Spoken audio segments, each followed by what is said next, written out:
लगी ना सरवरी अच्छी लगी,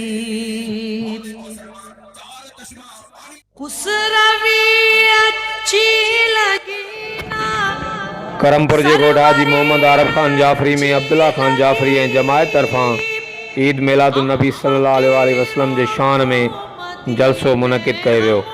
जलसे में साईं गुलाम अहमद शाह जीलानी ख़ुसूसी शिरकत कई। साईं गुलाम अहमद शाह जीलानी शान मुस्तफ़ा, शान सहाबा ऐं शान अहल बैत बयान करे जलसे में शरीक माण्हुनि ते वजदतारी करे छॾी।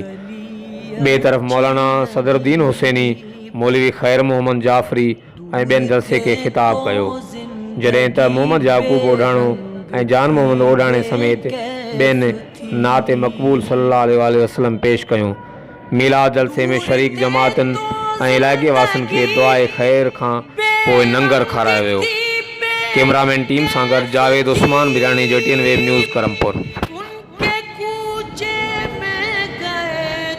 मुझे दिल पर नबी की कजरी लगी भैया, साहबी बैठा उन साहबिन में सिद्दीक़ के आंख पर भी बैठो। सुभान अल्लाह तो कमाल हुआ।